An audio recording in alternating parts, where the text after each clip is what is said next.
possível, Zé?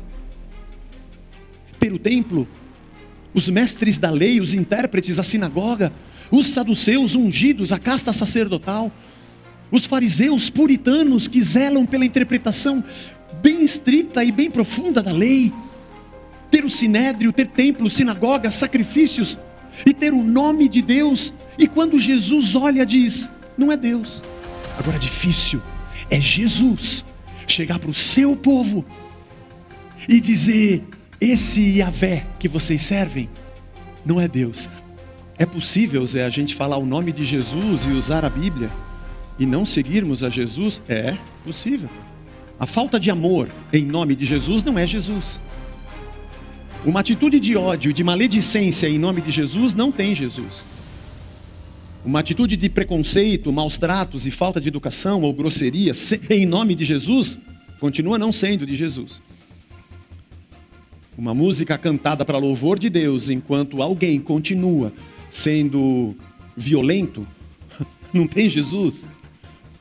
Abrir a Bíblia e ler um texto, mas não ser justo e não ter compaixão e misericórdia de quem sofre, não adianta, não tem Jesus. Quando Jesus diz assim, lembrem-se das palavras que eu disse a vocês, o servo não é maior que o seu senhor.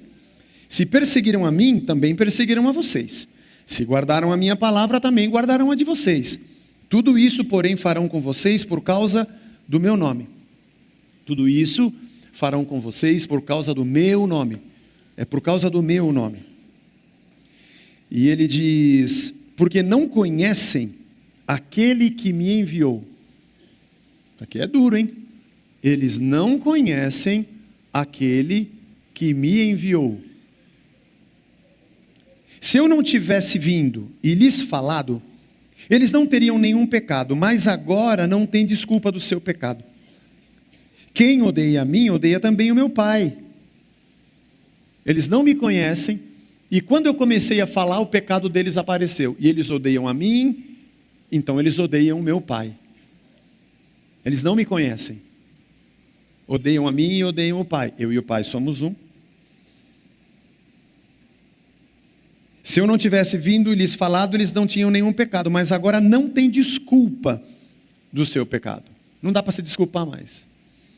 Quem odeia a mim, odeia também meu Pai. Se eu não tivesse feito, puxa vida, se eu não tivesse feito entre eles as obras que nenhum outro fez, eles não teriam nenhum pecado, estava tudo bem. Mas agora, não somente viram, como também odiaram, tanto a mim como meu Pai. Isso, porém, é para que se cumpra a palavra escrita na lei deles. Hã? Está errado, Jesus. Desculpa. Como assim, lei deles? O Senhor é Deus. Estava no princípio com Deus. O Senhor é Deus em carne. O Senhor esqueceu que quem deu a lei foi o Senhor. Ah, é mesmo? Desculpa. Apaga. João, corrige a nossa lei. Ele não disse nossa lei. Ele disse a lei deles. Estranho, né? Como diz na lei deles, odiaram-me sem motivo. Quando, porém, vier o Consolador, que eu enviarei a vocês da parte do Pai, o Espírito da verdade, que dele procede, esse dará testemunho de mim e vocês também testemunharão, porque estão comigo desde o princípio. Que Deus nos abençoe na sua palavra e nos ensine nessa manhã. Amém. Jesus disse, o servo não é maior que o seu senhor. Eu fui perseguido, vocês também vão ser. Mas também se ouviram a minha palavra, também ouvirão a de vocês. Mas tudo por causa do meu nome. Não tem a ver com vocês. Essa coisa de gente crer e gente não crer, não tem a ver com vocês. Essa coisa de gente me odiar e me rejeitar, e gente ouvir a meu respeito e crer, não tem a ver com vocês. É tudo por causa do meu nome. Todos nós estamos aqui por causa do nome de Cristo. É por Ele. Se nós olhamos para Cristo e dissemos sim ou não, é por Ele. Tem que ser por Ele. Eu disse semana passada que as pessoas, uma frase que eu já repeti outras vezes, as pessoas podem odiar a cada um de nós por causa de Cristo. Elas não podem odiar a Cristo por nossa causa. Tem que ser pelo nome dEle. Por Ele. Mas ao mesmo tempo, qualquer sinal de uma comunidade bem-sucedida, ou de qualquer grupo, aparentemente em moldes terrenos bem-sucedido, não tem a ver com ninguém.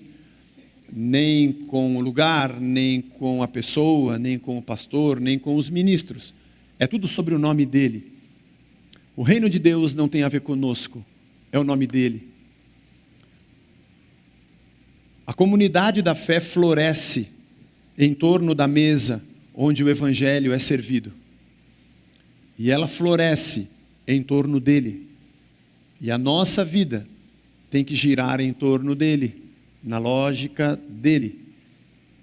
E damos frutos se estivermos ligados a ele. E seremos podados pela palavra dele, para que sejamos mais frutíferos. Porque o fruto não glorifica o ramo. E quando você vê qualquer fruto, você não diz, olha, esse galho é incrível. Não, você vai dizer essa videira, essa macieira, essa laranjeira. Galhos pode ser qualquer um, o fruto é dela, não do ramo. Portanto, tudo que fazemos é por ele. Aliás, dele, por ele, para ele são todas as coisas. E a nossa vida gira em torno de Cristo. O texto também diz que Jesus disse a ele, tudo isso acontece por causa do meu nome, e deve acontecer por causa do meu nome, porque não conhecem aquele que me enviou. Isso aqui é muito sério. Nós não estamos falando aqui dos romanos. Veja, Jesus está num contexto judaico. Aliás, está falando com os discípulos, são todos judeus. E se você já estudou conosco aqui, você que chegou há menos tempo, seria legal você ir para o nosso YouTube e pegar a série Meu Caro Amigo e Meu Caro Amigo 2. É um estudo longo, foram 4 anos, muitos domingos que nós estivemos aqui falando sobre Lucas e Atos. E uma coisa que ficou muito evidente no livro de Atos, quando Paulo inicia a expansão da igreja, ou melhor, a igreja se expande e Paulo a acompanha pela graça de Deus, e Paulo é perseguido com Silas, com Timóteo, Lucas, são perseguidos nas viagens missionárias, de que a perseguição não partiu de Roma. A perseguição romana é do 2º século para frente, tem outros pressupostos. A primeira perseguição da igreja não veio do exército romano. Aliás, Jesus, quando diz essas palavras, se perseguiram a mim, vão perseguir a vocês, a perseguição que Jesus passou não foi de Pilatos, nem de Herodes. A perseguição que Jesus sofreu veio da sinagoga e do templo. A primeira onda de perseguição foi dos próprios judeus, foi da própria fé, daquela época, daquele judaísmo tardio, a estrutura templo, sinagoga, sinédrio, mestres da lei, fariseus, escribas, saduceus e herodianos. Essa estrutura religiosa é que perseguiu a Jesus. Porque o Pilatos, quando os sacerdotes, depois de julgarem a Jesus no sinédrio, trazem Jesus para Pilatos, o Pilatos analisa o caso e diz, esse cara não tem problema nenhum. Não tem problema nenhum. E ele disse para a galera, sai na varanda, multidão, galera, é o seguinte, vocês trouxeram aqui, segundo a lei de vocês, vocês julgaram, quem julgou Jesus foi a lei de Moisés na boca dos membros do sinédrio. Ele diz, mas na minha não tem problema nenhum. Aliás, como está perto da Páscoa, e é costume, a gente vai soltar alguém aí que estava preso de vocês, para vocês ficarem felizes, porque o Império Romano pode ter feito alguma injustiça, e prendemos alguém que é da comunidade judaica, então na Páscoa vocês escolhem, quer que eu solte? E eles disseram, não, solta o assassino. Esse aí a gente quer que crucifica. E o Pilatos diz, beleza, a culpa é de vocês, eu vou lavar as minhas mãos, porque eu não tenho parte nesse negócio que vocês estão fazendo. Quando Jesus fala da perseguição, ele está falando no contexto da fé. E quando ele diz aqui, perseguiram a mim, vão perseguir a vocês, e eles não me conhecem, é algo muito sério. A régua está bem alta. Porque nós estamos falando de um povo que tem uma escritura. Na antiguidade, apesar de existirem contos, fábulas e alguns mitos registrados das primeiras religiões no Antigo Oriente Próximo, não havia nada que se comparasse à literatura normativa da Escritura para a fé judaica. Uma lei E no final, já lá para os últimos 5, 6 séculos antes de Cristo, todo o compêndio de profetas, de salmos e de escritos que eram instrutivos e proféticos, mesmo sendo históricos, e que davam normativa para a conduta do povo, conduta moral, conduta social, a conduta missional, espiritual, de santidade. Isso deveria indicar uma sociedade muito elevada no que tange a sua ética, a sua moral e a sua espiritualidade. Porque você não encontra um outro povo que tivesse uma literatura tão densa, normativa para a sua vida e para a construção da sua existência como nação, que seria luz para os povos.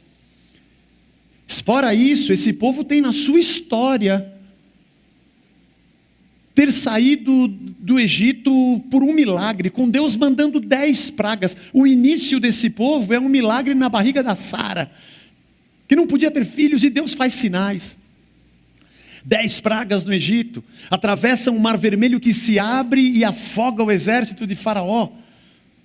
Entram no deserto e Deus manda maná do céu, codornizes, água sai da rocha.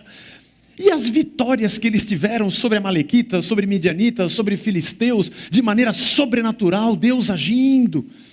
E a história de Elias, que orou contra 450 profetas de Baal, e Deus fez descer fogo do céu sobre os altares. Além dos escritos e da história, todas as evidências estavam nas mãos e no colo desse povo. Como é que Jesus diz que eles não conhecem a Deus? E quando fala da lei deles. É possível, Zé? Ter o templo, os mestres da lei, os intérpretes, a sinagoga, os saduceus ungidos, a casta sacerdotal, os fariseus puritanos que zelam pela interpretação bem estrita e bem profunda da lei, ter o sinédrio, ter templo, sinagogas, sacrifícios, e ter o nome de Deus, e quando Jesus olha diz, não é Deus. Porque você pode chegar, por exemplo, para um sírio, e dizer, olha, desculpa te atrapalhar, mas Moloque não é Deus.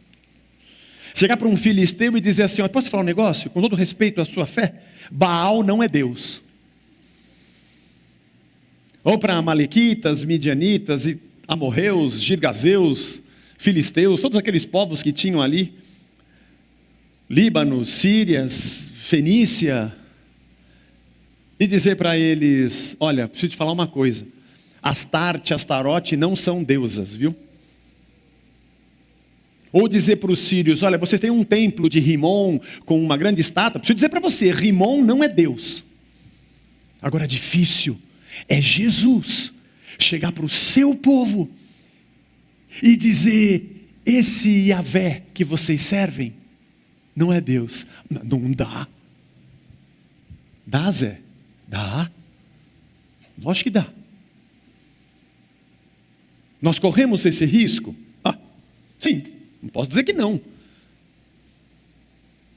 Porque quando toda essa estrutura não leva pessoas a cair de joelhos diante de Cristo para uma transformação do ser, isso não desemboca na morte do ser humano e numa ressurreição para uma nova vida. E se isso não traz força de arrependimento para a transformação, é apenas uma estrutura como qualquer outra, de qualquer religião que tem qualquer templo. É possível, Zé, a gente falar o nome de Jesus e usar a Bíblia e não seguirmos a Jesus? É possível. Jesus vira apenas um nome, oco. O conteúdo não está ali. Porque o fundamento da nossa fé é a ressurreição. Se Cristo não ressuscitou, diz o apóstolo Paulo, é vã a nossa fé. Mas por que ele quer dizer isso, Zé? Porque significa que nós negamos a nós mesmos. Uma coisa é eu ter um lugar onde eu me reúno para cantar uma música. Ter um lugar onde eu ofereço sacrifício. Ter uma sinagoga onde eu estudo um texto e interpreto uma lei. e ter ali as festas das colheitas, as festas no sábado, e ter uma série de ritos e de reuniões e celebrações, mas quando você olha para o ser humano, nada de Deus existe nele, que fez com que ele morresse a cada dia, e a sua essência fosse sendo transformada, e que a sua vida fosse desaparecendo, e a vida de Deus fosse brotando nele. Jesus diz, eles não conhecem a Deus. Não conhecem. Tem toda a estrutura, tem até a lei, mas é a lei deles, porque a lei que eu dei não é para isso. Não é isso. Não é esse o objetivo. Portanto, a falta de amor em nome de Jesus não é Jesus. Uma atitude de ódio e de maledicência em nome de Jesus não tem Jesus. Uma atitude de preconceito, maus tratos e falta de educação ou grosseria em nome de Jesus continua não sendo de Jesus. Uma música cantada para louvor de Deus enquanto alguém continua sendo violento não tem Jesus. Abrir a Bíblia e ler um texto, mas não ser justo e não ter compaixão e misericórdia de quem sofre, não adianta, não tem Jesus. Porque um ramo que não tem fruto não é de Jesus. Você percebe aonde desemboca a videira? É apenas uma nomenclatura, é apenas uma casca, porque Jesus dizer para os judeus daqueles dias que o Deus que eles professavam não era Deus, era uma coisa muito séria. Não é à toa que quando Jesus, na sua última ida ao templo, olha para trás e diz, isso aqui vai ser destruído e reconstruído em 3 dias. E nós vamos chegar nesse texto. E João diz que ele falava sobre o seu corpo. A preocupação de Jesus não era mais com aquela estrutura, não era mais com todo aquele regime de regência da fé, mas era de verdade com o reino de Deus dentro do ser humano, fruto de gente ligada na videira. E é interessante quando Jesus diz que se eu não viesse, eles não teriam pecado. Se eu não viesse, não teria pecado algum. E ele diz, se eu não tivesse feito as obras que eu fiz, eles não teriam nenhum problema. Por que ele disse isso? Por conta do sarrafo alto. Toda aquela estrutura tinha uma interpretação da lei, dos profetas, dos escritos e dos salmos. Toda aquela estrutura tinha uma interpretação de quem é Deus, como é que se deve servi-lo e quem nós somos como nação de Deus. Só que quando Jesus aparece com a sua justiça, aí fica evidente que a justiça deles não é a de Deus. Quando só tem a deles em nome de Deus, é o que se acredita, não tem nenhum erro. Mas quando Deus chega,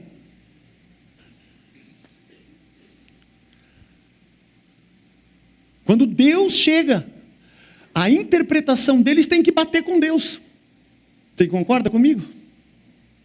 Eles estão falando sobre Deus, falando sobre o Messias, falando sobre o reino, falando sobre o futuro, sobre a Israel restaurado, o Judá restaurado, sobre um reino de justiça profetizado por Isaías, por exemplo.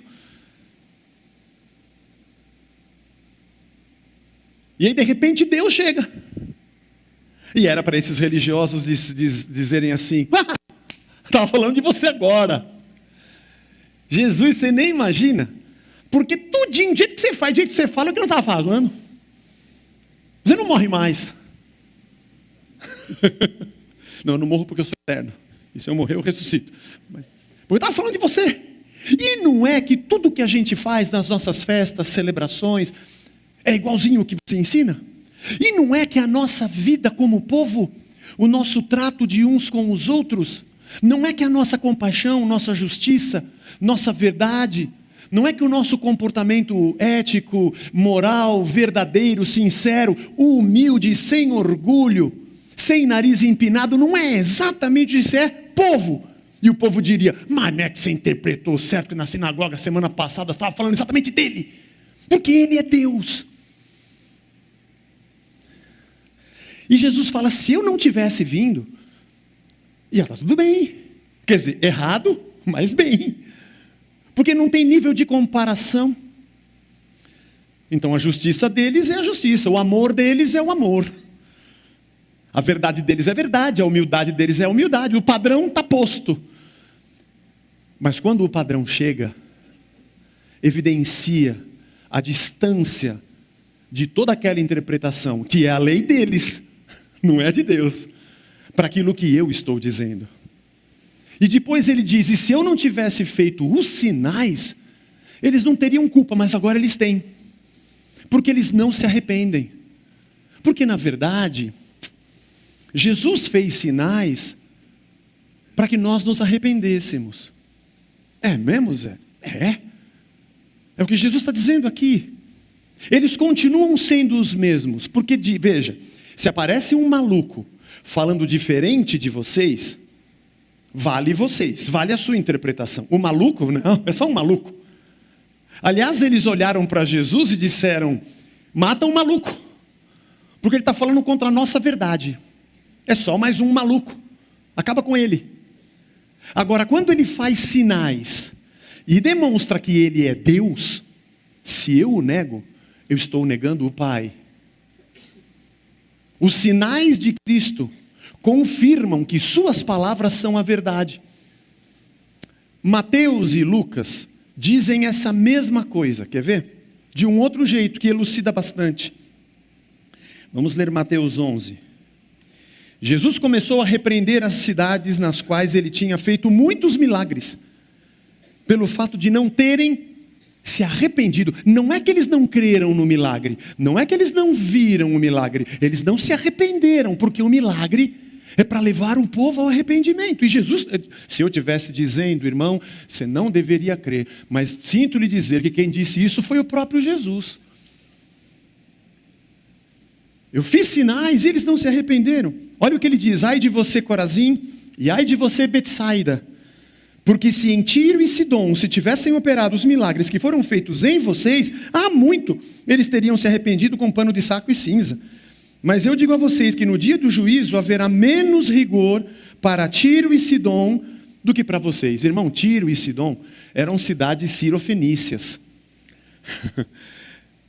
Eram nações inimigas.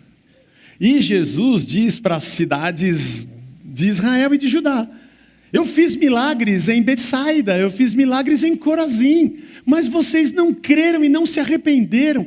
Se eu tivesse feito esses milagres na terra do inimigo, entre os sírios e os fenícios, eu vou dizer, eles iriam crer mais do que vocês. Além de vocês crerem no Deus errado, vocês têm um coração duro. Olha o que diz o verso 23. E você, Cafarnaum, pensa que será elevado até o céu? Será jogada no inferno. Porque em Sodoma, olha, Sodoma, irmão, não, Sodoma não, Jesus. Sodoma e Gomorra era muita promiscuidade. O senhor está colocando essa régua muito alta, mas, irmão, não olhe para mim, quem disse foi Jesus, reclama com ele. Ele diz, porque se em Sodoma tivessem operado os milagres que foram feitos em você, Cafarnaum, ela teria permanecido até hoje. Sodoma não tinha sido destruída, se eu tivesse feito milagres lá. E eu digo a vocês que no dia do juízo vai ter menos rigor para Sodoma do que para você. Vai ter menos rigor para Sodoma do que para Cafarnaum. Porque a nossa fé não é feita de maquiagem, não é feita de casca, não é feita de estruturas eclesiológicas e de ritos. Ela é feita num coração de um indivíduo que de verdade diz, eu sou um pecador e eu preciso morrer um pouco mais hoje e ressurgir diferente amanhã. Lucas, também no capítulo 11, fala igual, só que usando outros exemplos. diz assim, versículo 31, a rainha do sul, a rainha do sul, a rainha de Sabá, foi visitar Salomão por causa da riqueza. Você já leu? Lá em 1 Reis? Está lá em 1 Reis. Capítulo 9, 10, por ali. E a rainha de Sabá se converte, porque ela viu que aquela riqueza era para a glória de Deus. Mas o Salomão se perdeu na riqueza e nas 1000 mulheres. O rei, filho de Davi, do povo de Deus, amou mais as mulheres e a riqueza. E a rainha de Sabá, que nem conhecia Deus, veio ver a riqueza e reconheceu que ela era fruto de Deus. E olha o que o texto diz. A rainha do sul se levantará no juízo. Ela vai se levantar no juízo contra os homens dessa geração e os condenará. Porque veio dos confins da terra para ouvir a sabedoria de Salomão. E aqui está quem é maior do que Salomão. Se ela foi lá e se converteu por ver Salomão, imagina vocês que não se convertem vendo a mim. Eu sou maior do que Salomão. Ninivitas se levantarão no juízo contra esta geração e a condenarão, porque se arrependeram com a pregação de Jonas. E aqui está quem é maior do que Jonas. Jonas é o único profeta na Bíblia, dos 16 livros proféticos, que ele não profetiza nem para Israel e nem para Judá. Ele não profetiza para o povo de Deus. Jonas é levantado para profetizar em Nínive. E Nínive era a capital da Síria. A Síria foi inimiga mortal. Aliás, foi a Síria que subjugou Israel em 722 a.C. Está lá em 2 Crônicas. E arrasou Israel. Por isso que Jonas não queria pregar em Nínive. Porque Nínive era a capital de uma nação inimiga. E todo aquele negócio, eu não vou para lá, vai para outro lugar, no fim, com uma tempestade, ele é jogado no mar, o peixe engole Jonas, vomita Jonas, até que ele acorda e fala, tá lá, eu vou. Eles não merecem, mas eu vou. E ele sai daquela praia e vai para o Itaquerão, vai para Nínive, para pregar para os ninivitas. Desculpa, irmãos, essa pausa para a Copa não está me fazendo bem, é muito tempo sem jogo. Brincadeira.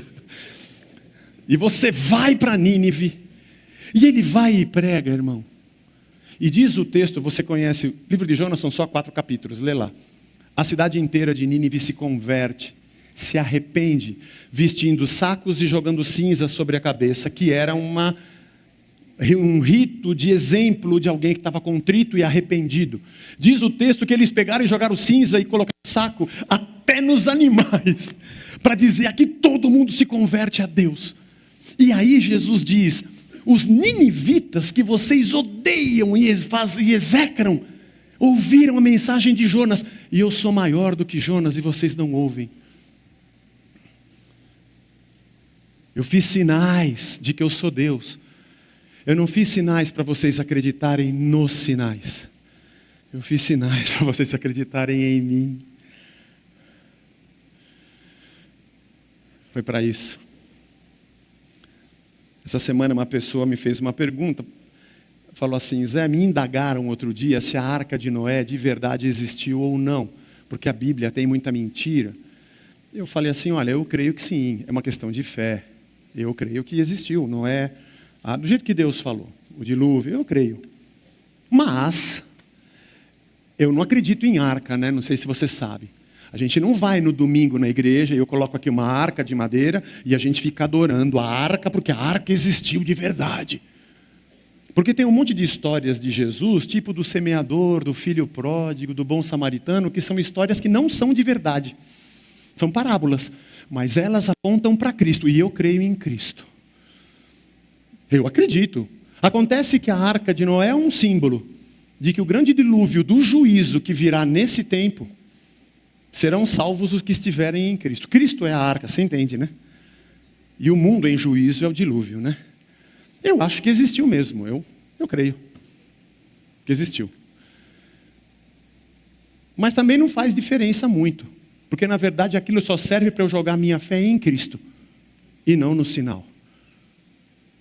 Nós não servimos o sinal nos leva a servir a Cristo.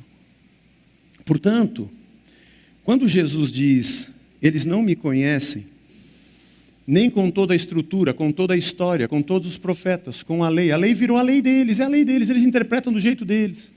Quando eu apareci, o pecado deles veio à tona. Quando eu apareci, o pecado deles apareceu. É exatamente isso que deveria ter acontecido. o texto de João, capítulo 1, verso 18. Nós já passamos por esse texto no início desse estudo.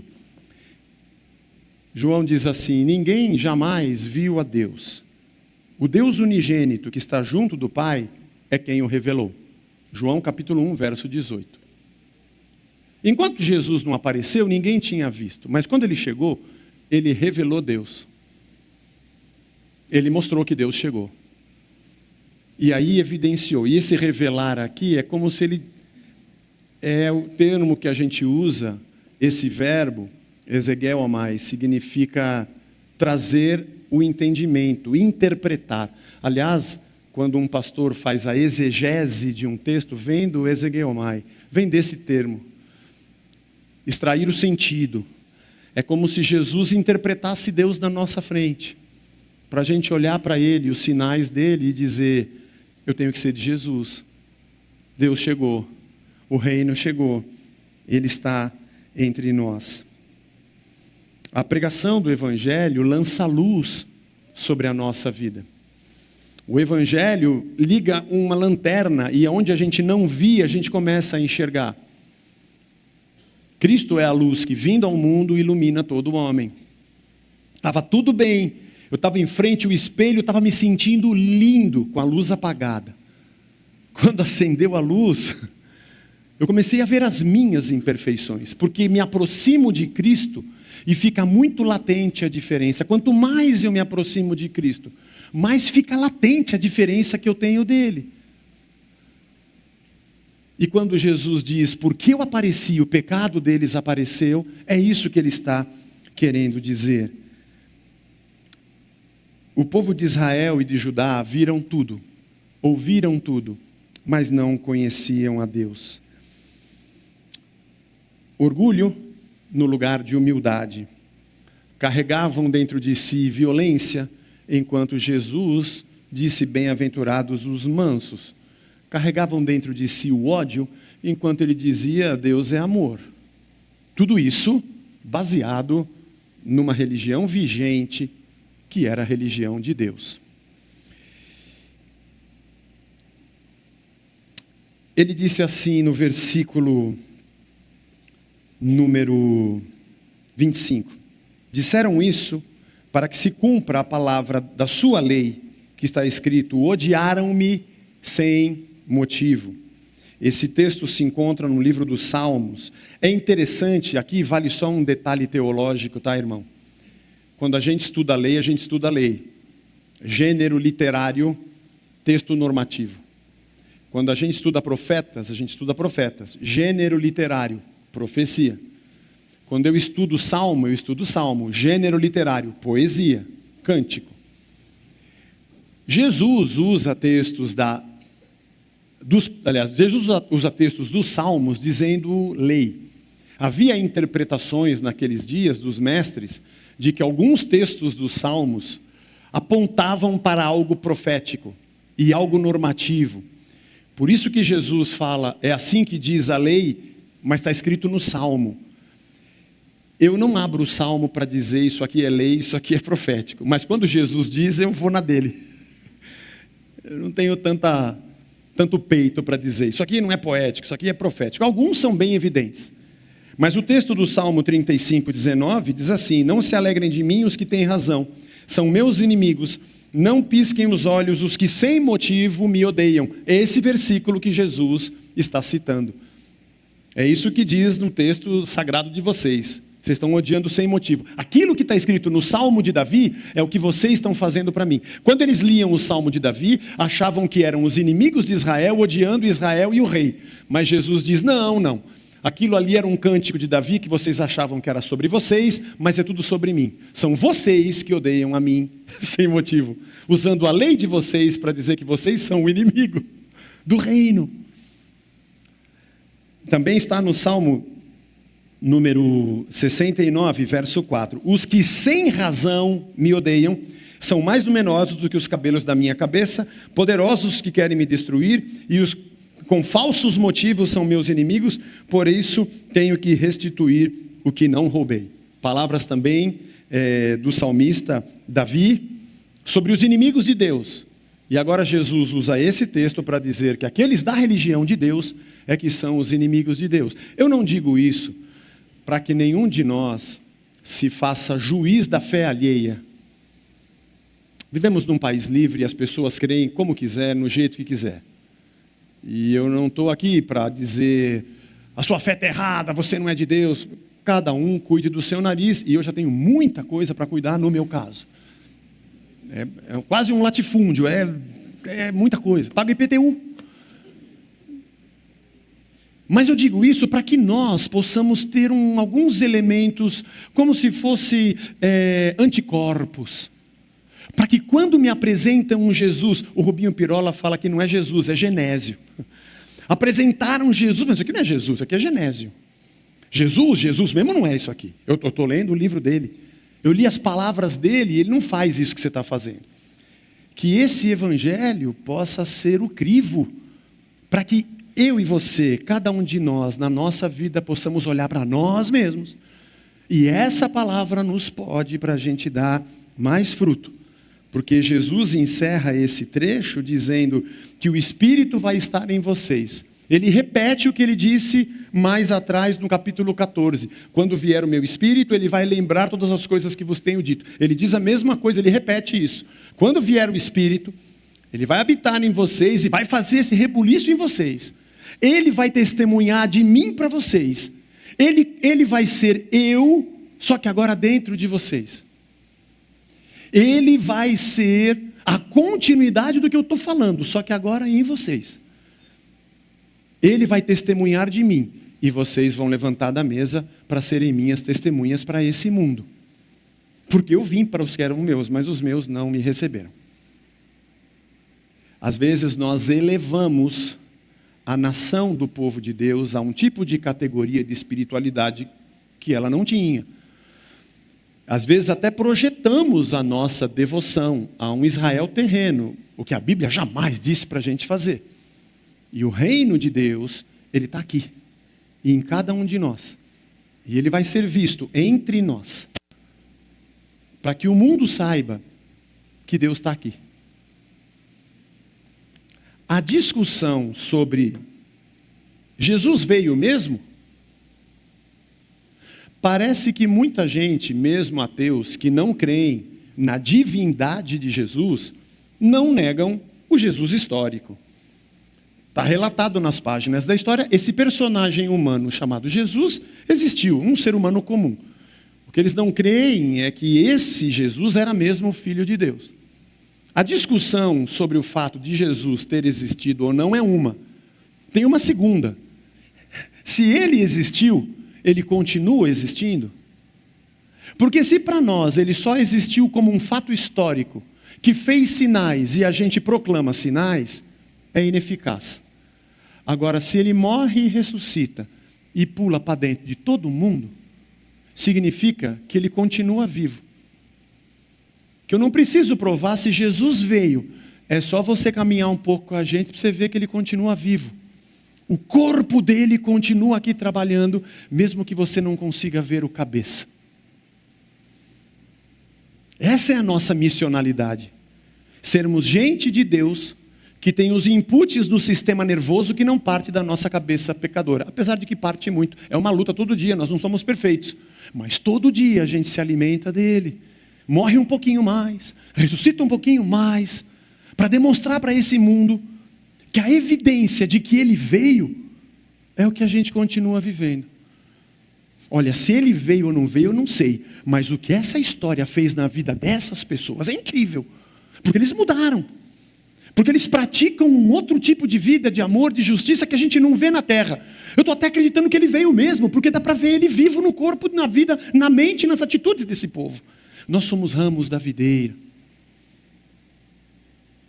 A nossa identidade não é formada por nenhum discurso ou narrativa terrena.